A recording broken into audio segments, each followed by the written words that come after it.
그의 반응은 그러니까 이거 정말 좋다 였어요. 내가 무죄가 되면 그들은 매기와 폴을 죽인 사람들을 찾아낼 거예요. 지금까지는 전혀 시도하지 않았으니까요. 알렉 머독의 변호사가 의뢰인의 새 재판 이야기를 들려주고 있어요. 두 번째로 놓칠 순 없어요. 법정에서 두 번째로 중요한 법원 관계자가 단지 책을 더 팔고 싶어서 배심원들에게 영향을 미치려 한다는 것은 용납할 수 없습니다. 알렉 머독는 감옥에서 무엇을 하고 있으며 아들 버스터는 만나고 있을까요?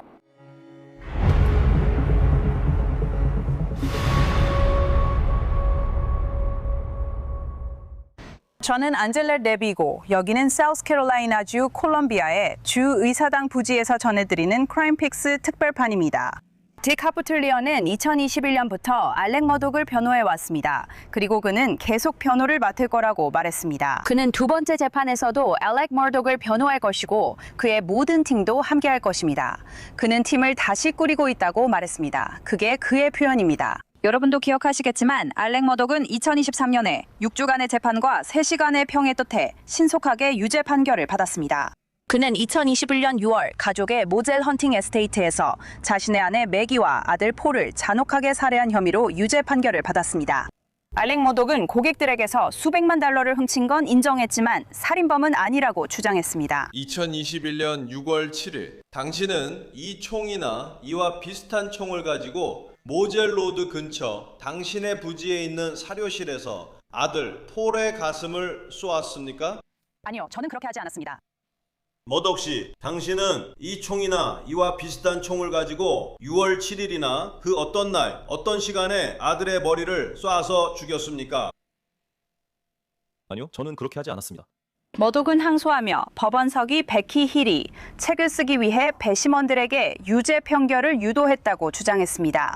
또한 머독 변호인단은 힐이 유죄 판결이 책 판매에 도움이 된다고 믿었다는 증인을 제시했습니다.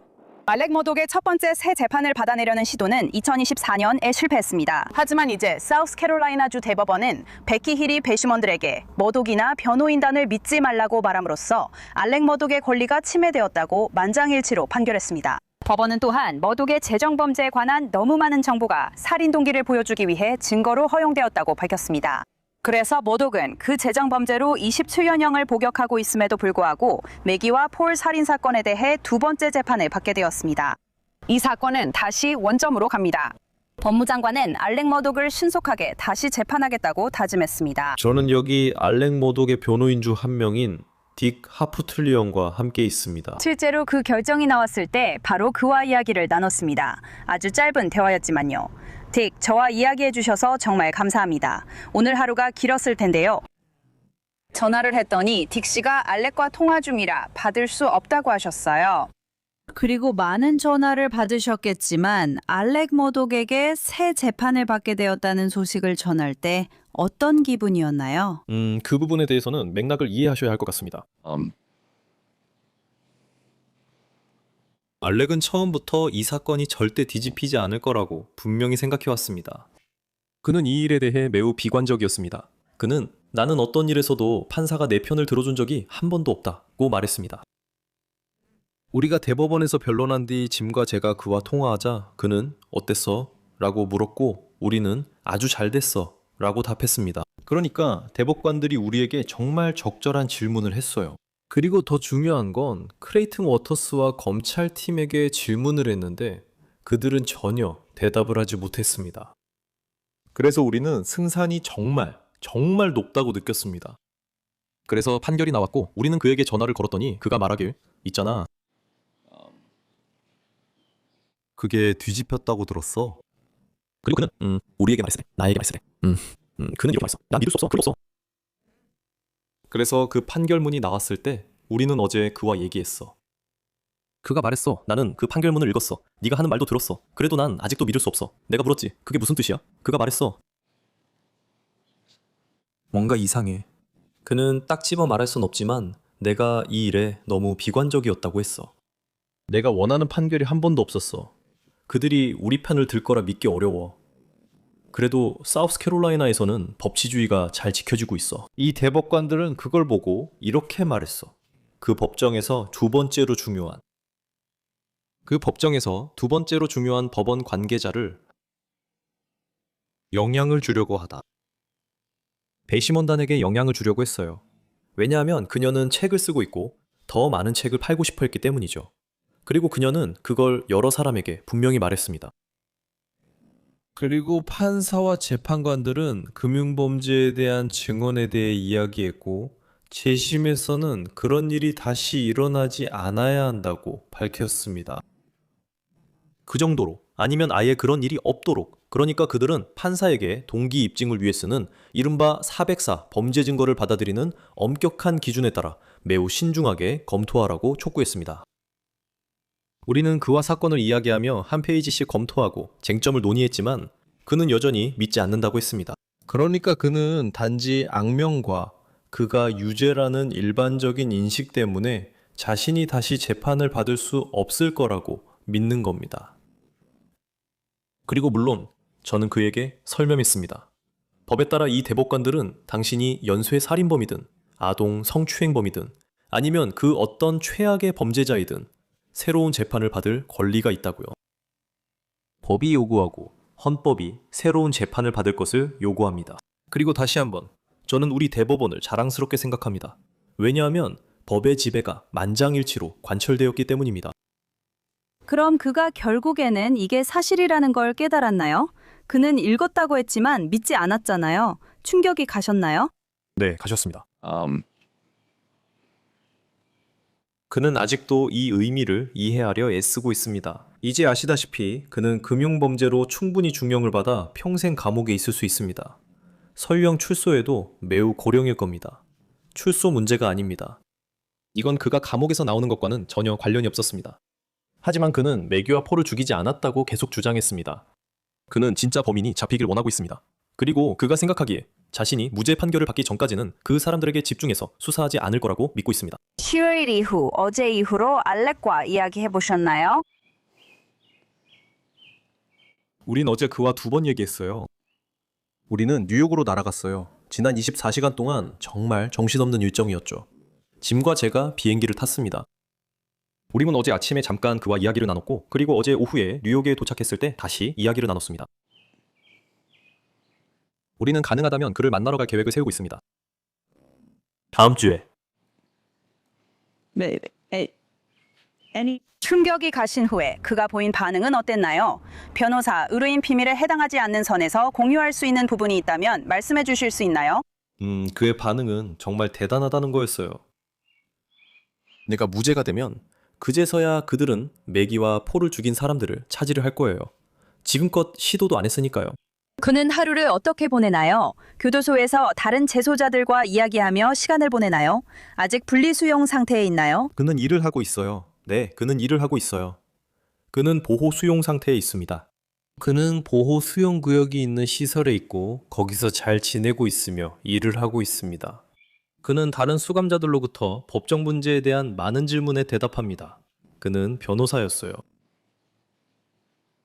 그러니까 그는 인기가 많고 거기에 잘 적응했습니다. 그는 지금까지 5년 동안 구금되어 있었어요. 감옥이나 교도소에서요. 그럼 이제 어떻게 하실 건가요? 왜냐하면 법무장관 앨런 윌슨이 이 사건을 다시 재판할 거라고 했거든요. 우리는 최대한 빨리 진행할 거예요. 어쩌면 올해 안에요. 그건 거의 불가능해 보이는데요. 아니요, 불가능해요. 법무장관이 주지사 선거에 출마했고 선거가 3주밖에 안 남았어요. 그리고 그건 정치적인 발언이었어요. 그건 법적인 발언이 아니었죠. 그는 우리만큼이나 잘 알고 있어요. 그리고 참고로 크레이튼 워터스도 인터뷰를 했어요. 그는 올해 재판이 가능하다고 한 게 아니에요. 그는 현실을 잘 이해하고 있고 대법원장이 판사를 임명해야 한다는 걸 알아요. 우리는 해결해야 할 여러 가지 재판지 문제들이 있어요. 우리는 다시 증거 게시를 하고 그들도 응답 및 추가 정보를 제출해야 해요. 신중히 진행할 겁니다. 그들이 이전에 제대로 이행했는지 확실히 확인할 거예요. 처음에 모든 자료를 다 받았는지 확신할 수 없거든요. 그래서 필요한 건 수백만 페이지의 문서예요. 아니에요. 좋은 소식은 첫 번째, 재판 이후로 AI가 발전하면서 문서 검토가 훨씬 쉬워졌다는 거예요. 이제 AI를 활용해서 문서가 어떤지 분석할 수 있으니까요. 예전에는 우리가 가진 게 알다시피 뭐였죠, F? 컨트롤. Control F. 단어를 찾을 때 쓰는 컨트롤 F요. 이제 여러분은 검색할 수 있습니다. 구절이나 아이디어 등 무엇이든 검색할 수 있고 다른 사건들에서도 이미 그렇게 하고 있습니다. 정말 놀랍고 훨씬 더 쉽게 할 수 있을 거예요. 이제 모든 문서를 불러와야 합니다. 예전 문서는 데이터베이스에 불러왔지만 새로 받은 것도 모두 불러와야 합니다. 재판 후 알게 된 몇 가지도 조사해보고 싶어요. 다른 방향으로 이어질 수 있으니까요. 아니요. 다시 말씀드리지만 판사 임명이나 사전 심리, 진행 회의 등 절차가 있습니다. 이 일을 어떻게 진행할지 논의해야 합니다. 가을까지 끝내기 힘들 겁니다. 그 부분을 좀 더 자세히 살펴보죠. 재판 이후에 새롭게 알게 된 점들 중에서 더 조사해야 할 것들은 무엇인가요? 그건 재판에서 알게 될 겁니다. 자, 이제 좀 말씀해 주세요. 조금만 알려주실 수 있나요? 그러니까 제3자 범행을 시사하는 증거를 말씀하시는 건가요? 왜냐하면 재판 이후에 잠재적인 제3의 용의자에 대해 들은 게 좀 있거든요. 그 얘기를 하시는 건가요? 일부는 맞아요. 일부는 맞아요. 그러니까 네, 재판 이후에 제3자에 대한 정보를 얻긴 했지만 저희는 수사기관이 아니잖아요. 저희는 수색영장을 집행할 능력이 없어요. 하지만 현재로선 이 판사가 임명되면 저희가 즉시 신청 허가 명령을 바로 요청할 예정입니다. 이 명령은 판사에게 저희가 신청할 수 있게 해줍니다. 소환장에 대해서는 저희가 소환장 발부 권한을 갖게 되어서 들은 내용을 확인하기 위해 기록을 받을 수 있습니다. 그리고 참고로 그 기록들은 공개되지 않을 겁니다. 맞아요. 제3의 범인, 그러니까 잠재적인 용의자나 관련된 사람들에 대해 몇 명이나 들어보셨나요? 좋은 시도였어요. 하지만 구체적인 내용은 말하지 않겠습니다. 그러니까 폴의 보트 사건과 관련된 게 있나요? 정말로 저는 그 부분에 대해서는 다시 언급하지 않을 겁니다. 재심에서 우리에게 매우 도움이 될 수 있는 것은 우리가 알고 있고 그들은 모른다는 점입니다. 기분 상하게 듣지 마세요. 그들에게 전화하진 않겠지만 그들이 이걸 보고 우리가 뭘 하는지 알 수도 있습니다. 그리고 그게 우리가 가진 이점 중 하나입니다. 우리는 그걸 공개할 필요도 없고 공개하지도 않을 겁니다. 그들은 그 사실을 나중에 알게 될 것이고 그 사람이 증언대에 설 때 알게 될 겁니다. 이 재판이 언제 열릴 것 같으세요? 내년 중반이나 가을쯤이 될 것 같습니다. 2027년이요. 그래요. 올해 안에 그 일이 일어날 가능성은 전혀 없어요. 재판지 변경을 신청하실 건가요? 네. 하지만 제 말은 여러 가지 방법이 있다는 거죠. 만약 그들이 재판을 서두르고 싶다면 우리와 합의해서 재판지를 변경하고 우리 양측 모두에게 적절한 재판지를 찾기 위해 함께 노력하는 게 맞다고 생각합니다. 배심원들을 찾을 수 있는 곳이죠. 저도 알고 있고 아시다시피 문제 중 하나는 이 사건에 대해 들어본 적이 없는 배심원을 찾을 수 없다는 겁니다. 이 사건에 대해 읽어보지 않은 배심원도 찾을 수 없을 겁니다. 하지만 우리가 찾고 있는 배심원은 자신이 읽은 것, 들은 것, 가지고 있을지도 모르는 의견을 제쳐두고 법정에서 듣는 것만을 바탕으로 평결을 내릴 수 있는 사람들입니다. 지난번에 알렉 머독이 증언대에 섰죠. 그건 그의 결정이었어요. 그가 증언할 때 당신의 얼굴을 봤던 게 기억나요. 별로 기뻐 보이지 않았어요. 제 생각엔 그랬어요. 그가 증언하는 것에 대해 어떻게 느끼셨나요? 그 사람은 속을 알기 힘든 사람이요. 당신도 그런가요? 제 말은 질문이 그가 증언할까? 라면요. 그 결정은 항상 당일에 내려집니다. 제 말은 우리가 재판을 진행하고 그 결정이 내려져야 하는 시점에 도달하면 그때 결정이 내려진다는 겁니다. 증언을 해야 할지 말아야 할지에 대한 선입견은 없습니다. 지난번에 그가 증언하길 원하셨나요? 그건 변호사, 의뢰인 비밀유지 특권에 해당합니다. 그것에 대한 의견도요? 우리의 대화를 바탕으로 한 제 의견도 우리의 대화는 보호받고 있습니다. 그리고 저는 그가 저에게 뭐라고 했는지, 제가 그에게 뭐라고 했는지 절대 말하지 않을 겁니다. 물론이죠. 그 개 사육장 영상은 어때요? 예전에 이 부분에 대해 물어본 적이 있는 것 같아요. 제 말은 그는 자신이 사육장에 있지 않았다고 했잖아요. 그리고 그가 벌바와 이야기하는 스냅챗 영상도 있잖아요. 그가 설명하려고 했던 건 잘 설명하지는 못했지만 두 가지입니다. 첫째, 조사를 보면 의심의 여지가 없어요. 경찰이 도착했을 때 그는 산탄총을 들고 서 있었어요. 911 상담원 2. 그의 말을 녹음했어요. 이봐요. 누가 내 아내와 아이를 죽였어요. 난 무장 안 했어요. 집에 가서 무기 가져와 다시 올게요. 그들이 도착했을 때 남편은 산탄총을 들고 서 있었고 100야드도 안 되는 거리에는 그의 죽은 아내와 아들이 있었어요. 그러니까 남편과 죽은 아내라면 100번 중 99번은 남편이 범인이에요. 게다가 그는 산탄총을 들고 있었죠. 알겠어요. 그때는 그게 살인 무기인지 몰랐어요. 그래서 그날 밤 그가 범인이라고 결정했죠. 우리가 그걸 어떻게 하냐고요? 폴의 시신이 있던 사료 창고에서 DNA나 지문을 조사했나요? DNA나 지문을 채취하려고 했나요? 섬유나 머리카락을 찾으려고 했나요? 아니요. 폴의 머리 옆에 신발 자국이 있었어요. 그 자국은 콜턴 카운티 보안관실 부보안관의 것이었어요.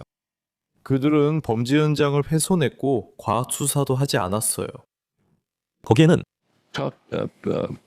시신들에서 멀어지는 차량 자국이 풀밭을 가로질러 뒤쪽 출구로 나가고 있었어요. 네, 집 쪽으로 가지 않고요. 그 자국들은 분명했어요. 우선 사진에서도 약간 볼 수 있지만 증인들도 증언했어요. 그 차량 자국들이 있었다고요.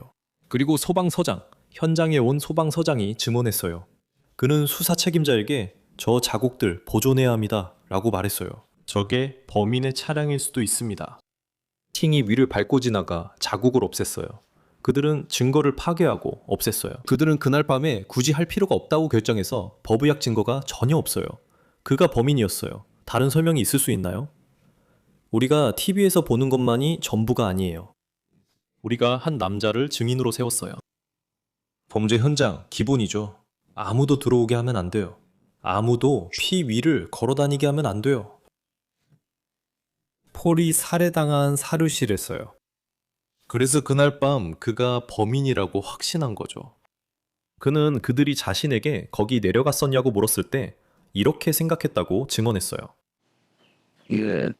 그리고 그의 주머니에는 말할 필요 없는 약도 있었고 그걸 인정하면 자신이 곤란해지고 사건이 확정된다고 생각했죠. 그래, 나 거기 있었어. 또 한 가지 있는데 검찰은 이렇게 말해. 그가 살해 직전 몇 분 전에 있었다고 주장해. 그렇다면 검찰은 어떻게 사망 시간을 입증할까? 분명히 시신의 머리를 만져봤다고 증언한 검시관에 의해서는 아니지. 그거 기억나지? 맞아. 알겠어. 그러니까 과학적인 것도 없고 온도계도 없고 아무것도 아니었지? 간에 체온계를 넣어 재지도 않았지. 그래. 아니, 다시 말하지만 사건에 대한 과학적인 접근이 전혀 없었어. 사망 시각에 대한 법의학적 판단도 전혀 없었지. 그들은 폴과 매기의 휴대폰이 꺼진 시각을 말하고 있어. 맞아. 알겠어. 그런데 그들이 휴대폰이 꺼진 걸 어떻게 알았지? 더 이상 문자 메시지 기록이 없었다고 했어. 맞아. 그리고 분명히 여러 명의 증인들이 개 사육장 근처에서는 휴대폰 신호가 들락날락했다고 증언했지. 그들이 아무에게도 문자를 보내지 않았다고 해서 그가 문자를 보내를 하지 않은 건 아니야. 내 말은 그들이 휴대폰 사용을 멈췄다는 거야. 이제 매기의 휴대폰에서 거기에 그녀가 뭔가를 동영상으로 찍으려고 했고 그게 마지막으로 남아있어. 이제 아마도 그녀가 총소리를 듣고 모퉁이를 돌아서 본 걸 수도 있어. 폴이 총에 맞아 죽은 뒤 누가 있었는지 찍으려 했을 수도 있어. 그게 알렉이라면 그녀가 했을까? 난 그렇게 생각 안 해. 그리고 그녀도 총에 맞았어. 내 말은 우리 모두 폴이 먼저 총에 맞았다고 믿고 있고 주측도 마찬가지야. 그러니까 다시 말해서 그들의 주장은 스위스 치즈보다 더 많은 구멍이 있어. 그리고 만약 그 재정 범죄들이 배심원들에게 그가 진짜 증거를 듣기 전에 이미 사기꾼이라고 믿게 만들지 않았다면 우리는 그들이 이 사건을 아주 다르게 봤을 거라고 생각해. 그리고 재심에서는 그들이 그런 기회를 갖게 될 거야. 네 생각에 사촌 에디 이번 사건에 등장할까? 지난번에도 그를 증인으로 부를 수 있었잖아. 검찰도 부를 수 있었고. 그런데 아무도 그를 부르지 않았지. 모두가 그가 불려지길 기다리고 있었어. 이런 게 있어. 그는 시키는 대로 움직이는 사람이야. 그는 발목 전자발찌를 차고 5년 동안 밖에 있었어. 그는 주 역사상 누구보다도 더 많은 옥시코돈을 밀매했다고 자백했지. 그는 최소 25년의 의무적 형량을 앞두고 있고 알렉과 함께 수백만 달러의 수표를 현금화했으며 아이도 가졌어. 이제 그는 일부 수표를 현금화해 알렉에게 현금을 줬다고 말했다. 하지만 분명히 그는 어떤 지역 마약 조직과 관계가 있었어. 우리가 낸 신청 중 하나에서 그가 거짓말 탐지기 검사를 받았다고 언급했어. 메기와 폴을 죽인 것에 대해 거짓말 탐지기 검사를 받았고 그걸 통과하지 못했어. 거기에는 관계가 있어. 그리고 우리가 밝혀내려고 하는 것들 중 일부는 그와 이 마약 조직들과의 관계에 관한 거야. 왜 사촌 에디가 매기와 폴을 죽였을까? 있잖아.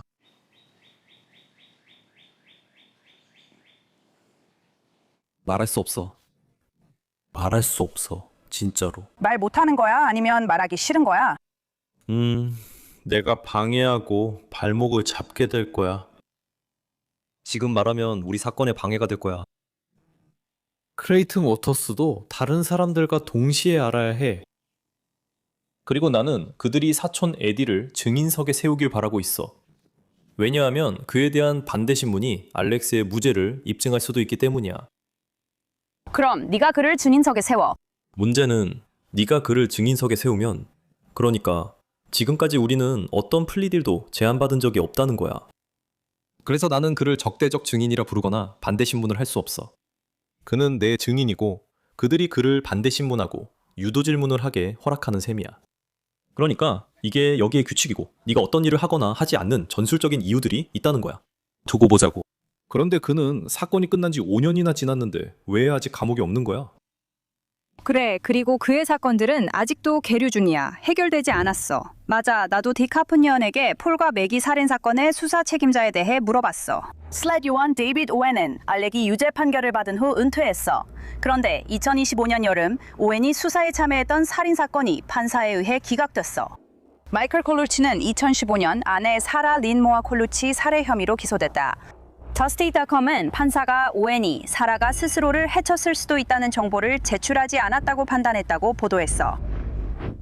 데이비드 오웬은 이 사건의 수석 수사관이자 수석 슬랫 요원이었어. 재판 이후로 그와 관련해서 몇 가지 문제가 있었어.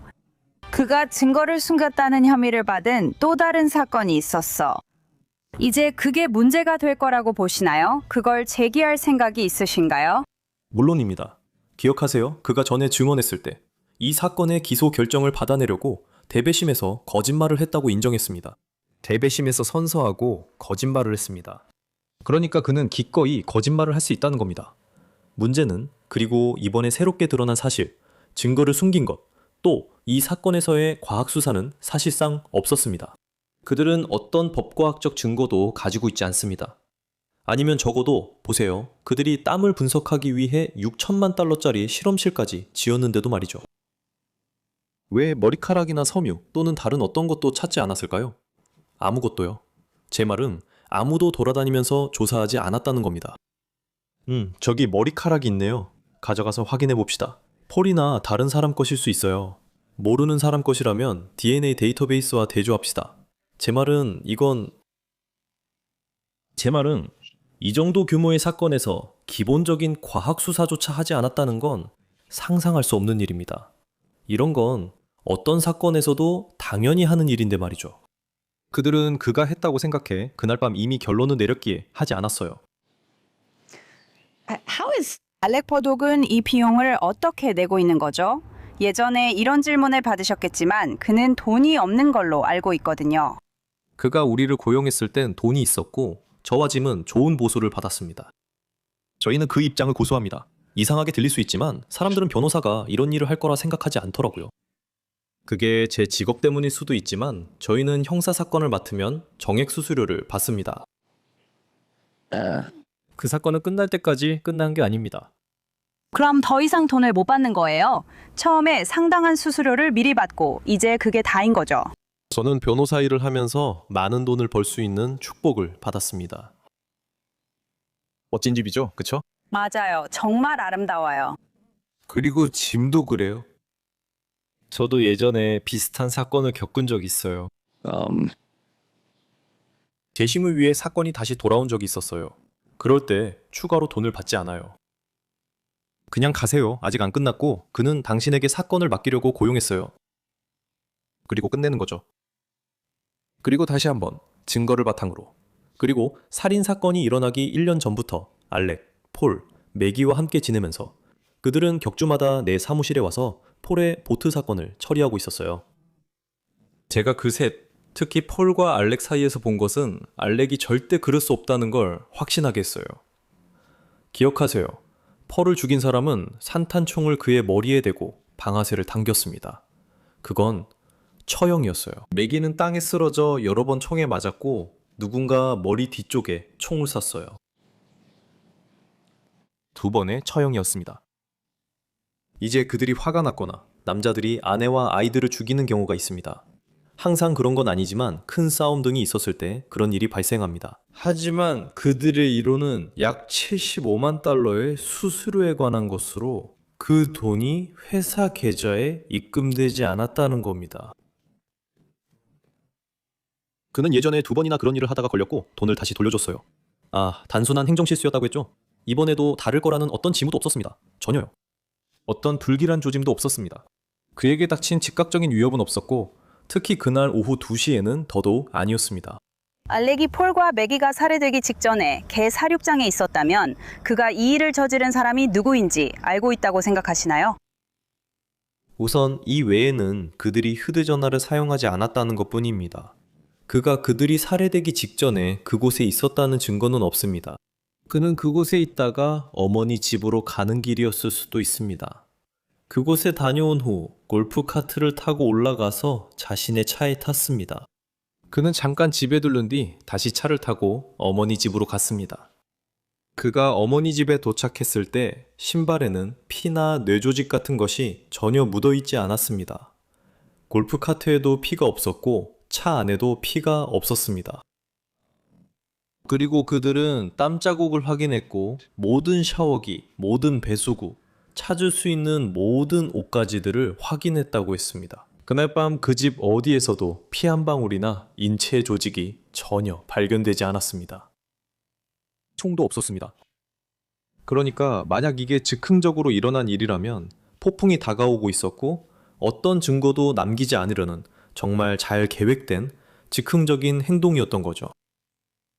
증거가 없어요. 그를 지목하는 증거가 전혀 없습니다. 이건 100% 재판까지 갈 거예요. 맞아요. 판결 외에는 해결책이 없어요. 글쎄요, 사건을 아예 접을 수도 있죠. 그게 유일한 다른 방법인가요? 판결 아니면 당신 쪽에서 사건을 접는 것인가요? 이 증거를 보면 이번 결정 후 우리는 그를 유죄로 판결할 수 없다고 할 거예요. 알다시피 그들도 양심상 그가 이 범죄를 저질렀다는 점을 합리적 의심의 여지 없이 입증할 사건을 배심원단 앞에 내놓을 수는 없다고 말할 겁니다. 저는 그렇게 생각하지 않아요. 저는 12년간 검사로 일했고 유명한 사건 중 하나에 대해 책도 썼어요. 배심원단 설득은 쉽지 않죠. 모두가 그랬고 그는 유죄 판결을 받았지만 많은 증거들이 채택되지 않았어요. 그리고 미국 대법원에 따르면 그는 공정한 재판을 받았습니다. 그래서 저는 이런 일을 예전에 해본 적이 있습니다. 저는 해본 적이 있습니다. 그들의 입장이 되어본 적이 있습니다. 그리고 사례가 많습니다. 제 유죄 판결 사건을 읽어보셨을 겁니다. 제가 기소를 진행하지 않았거나 정의롭지 않다고 생각해서 사건을 기각한 경우에 대해서는 읽어보지 못하셨을 겁니다. 그리고 검사로서 여러분의 임무는 정의를 실현하는 것입니다. 베키 힐이 기소되어야 할까요? 네. 알겠어요. 배심원 조작 혐의로요. 어제 대법원이 공개한 기록을 보면 분명히 그녀가 시도했어요. 제 말은 그 사람들이 무슨 혐의로? 라고 묻는 것 같아요. 톨 판사, 그리고 그녀가 발견한 모든 사실들, 판사, 대법관, 대법원장, 전 대법원장, 진, 톨. 그녀는 베키 힐이 한 일에 대해 중요한 사실 인정을 했어요. 그녀는 이게 그녀가 한 일이에요 라고 말했어요. 그녀가 그런 말을 했다면 혹은 그런 말을 했기 때문에 이제는 우리가 그 말이 판결에 영향을 미쳤다는 것, 즉 배심원이 영향을 받았다는 것을 입증해야 할 책임이 우리에게 넘어옵니다. 미국 대법원은 외모 사건과 이후 사건들에서 그런 말을 하지 않았습니다. 우리가 그것을 입증하면 그 다음에는 검찰이 합리적인 의심의 여지 없이, 즉 합리적인 의심을 넘어서 그 일이 영향을 미치지 않았다는 것을 증명해야 한다고 되어 있습니다. 하지만 이제 이 사실들은 더 이상 논쟁의 여지가 없습니다. 최소한 배심원단을 조작하려는 시도이며 그것은 범죄입니다. 대법원이 형사 기소를 위해 사건을 회부할 수 있나요? 그들이 발표한 의견 때문에 여지가 있다고 생각하시나요? 그녀가 기소되어야 한다고 생각하시나요? 그러니까 검사가 법정에 나가서 배심원 조작의 증거가 없다고 말했잖아요. 아니요. 그가 말한 것은 배심원 조작을 그녀가 했다는 것을 합리적인 의심 없이 배심원들을 설득할 만한 충분한 증거가 있다고 믿지 않는다는 것이었습니다. 그리고 제 생각에 그 시점에서 그는 누군가에게 영향을 미쳤다는 것을 보여줘야 한다는 톨 의견을 오해하고 있었습니다. 봐요. 만약 당신이 가게에 들어가거나 베키 힐이 권총을 들고 가게에 들어가서 카운터로 가서 돈을 내놔 라고 말했는데 점원이 거절하고 그녀가 그냥 나갔다고 해봅시다. 그녀가 무장강도를 저질렀나요? 아니요. 그녀가 무장강도 미수를 저질렀나요? 네. 제 말은 이게 형법의 기본이라는 거예요. 그러니까 recovered. 그러니까 베키가 자기 자신에게 수표를 쓴 것과 톨 앞에서 위증한 것에 대한 기소를 맡았던 그 사람도 그걸 알고 있습니다. 그리고 참고로 그건 사실 그의 책임도 아니에요. 그녀를 안아주고 베키부라고 불렀던 그 남자. 베키부. 알잖아요. 그 사람이에요. 앨런 윌슨. 법무장관이자 주지사 선거에 출마 중인데 이 일엔 정말 엮이고 싶지 않아 하죠. 그는 여기서 힘든 전화를 해야 하고 그녀에게 명확한 메시지를 전해야 해요. 그녀는 이 재판 동안 법원에서 두 번째로 높은 법원 관계자예요. 배심원들은 그녀의 지시를 기다리고 있어요. 그녀는 대법관 중 한 명이 변론 중에 말했듯이 그들의 셰르파와 같은 존재입니다. 그래서 그녀는 부당한 영향력을 갖는 거예요. 누군가가 식료품점에서 배심원에게 저 사람 유죄야 라고 말하는 것과는 다르죠. 이 사람은 배심원으로 있는 동안 그들이 자신의 복지를 위해 의지하는 사람입니다. 정말 놀랍습니다. 퍼스터 소식 들으셨나요? 아직 연락하세요? 네, 연락하고 지냅니다. 짐 그리핀 씨가 저보다 더 자주 연락해요. 그리고 그와 알렉도 자주 연락하며 만나요. 이런 만남이 있죠. 알렉과 버스터가 연락하고 만난다고요? 네. 정말요? 그렇게 묻는 이유는 보도된 내용 중에 실제로 일어나지 않은 것들이 있는 것 같아서예요. 이 부분에 대해 말씀해 주세요. 그렇지 않은 것 같아요. 그냥 그들이 매우 그렇다고만 보도할 수 있을 것 같아요. 그들은 매우 상냥해요. 그리고 서로 아주 좋은 관계를 가지고 있어요. 있잖아요. 버스터에게 아기가 생겼다는 거 알죠? 그거 알고 있었어요? 저는 그걸 몰랐던 것 같아요. 결혼했어요? 저는 그가 결혼한 줄 알았어요. 메리에게 아기가 생겼어요. 아기 이름을 누구를 따라 지었어요? 알렉이요. 그들은 꽤 좋은 관계인 것 같아요. 네, 저도 그렇게 생각해요. 그러니까 버스터는 아버지를 지지하고 있는 거죠. 맞아요. 그리고 아버지의 결백을 믿고 있어요. 맞아요. 누구나. 그리고 오늘 아침에 크레이튼 워터스가 피해자들도 정의를 받아야 한다고 말하는 걸 들었어요. 매기의 부모님은 그가 매기를 죽였다고 믿지 않아요. 아, 그래요? 매기의 부모님은 알렉이 죽였다고 믿지 않아요. 제가 알기로는 그래요. 저는 그분과 이야기해본 적이 없습니다. 알렉은 손주를 만난 적 있나요? 손자를 감옥에 데려갈 수 있는지 몰랐어요. 아닌 것 같아요. 마지막으로 하고 싶은 말 있으신가요? 제 생각엔 있잖아요. 저는 이 일을 오래 해왔어요. 그런 순간들이 있습니다. 스스로에게 이렇게 말하게 되는 순간이 있죠. 이래서 내가 이 일을 하는구나. 그리고 이 순간이 바로 그런 순간 중 하나입니다. 그리고 다시 한번 우리 주변, 전국 어디에서나 우리는 판사들이나 검사 같은 행정부 구성원들이 법의 지배를 무시하는 모습을 보고 있습니다. 이것은 제가 50년 동안 믿어온 신념을 다시 한번 확인시켜주는 일입니다. 정말 너무 기쁩니다. 비록 저와 짐, 그리고 우리 팀에 많은 시간과 돈이 필요하겠지만 이것은 정말 훌륭한 일입니다. 그럼 결국 선불로 받은 수수료로 사실상 무료로 하시는 건가요? 지금은 그렇습니다. 이제 어떤 부유한 후원자가 보태주고 싶어 할지도 모르죠. 첫 번째에만 비용이 60만 달러 나들었습니다. 전우측에서요. 네. 머무는 비용이랑 전문가 비용만으로요? 전문가들이요. 주로 전문가들이었죠. 그리고 우리가 머물렀던 곳은 그렇게 비싸지 않았어요. 호텔 방을 빌렸다면 더 비쌌을 거예요. 물론 호텔 방은 없었어요. 당신들이 전부 차지했잖아요. 그리고 뭐가 있었죠? 호텔은 없었고 모텔 4곳에 식당 3곳뿐이었죠. 이 크래커베럴. 크래커배럴 자주 가셨어요? 기억이 안 나요. 그래요. 그건 잊어버렸겠죠. 그건 충격적이었으니까요. 저도 알아요. 저도 현지 가게를 이용하려고 했어요. 아무튼 곧 기자회견이 있나요? 월요일 오후 1시요. 우리가 뭘 알게 될까요? 가면 알게 될 거야. 알겠어요. 우리는 재판에 대해 이야기하고 다른 사람들이 가진 질문에 답할 거예요. 그리고 여러분이 흥미롭게 생각할 만한 몇 가지 공지사항도 있습니다. 같은 변호인단인가요? 네. 모두요? 네, 다시 팀을 꾸리고 있어요. 밴도 다시 모였어요. 알겠습니다. 딕 하프터리안 씨, 이렇게 긴 하루 끝에 시간 내주셔서 정말 감사해요. 정말 고맙습니다. 추가로 하실 말씀 있으신가요? 제가 말씀드리고 싶은 건 대법원 변론 이후로 여러 사람들, 팟캐스트를 하는 사람들이든 누구든 이 사건에 대해 다른 태도를 보이고 있다는 점입니다. 신문이나 TV 방송국 기자들이든 누구든지요. 그들이 이제서야 이야기 시작한 거죠. 당신은 이해한 것 같아요. 이건 그렇게 간단한 문제가 아니에요. 그게 바로 요점이에요. 그리고 다시 말하지만 배심원을 조작하면 그 평결은 배심원을 조작할 수 있다는 것 외에는 아무 의미도 없어요. 그리고 저는 이 일을 즐깁니다. 티 나나요? 네, 느껴져요. 정말 그래요. 감사합니다, 딕. 정말 감사해요. 딕 하프터리안.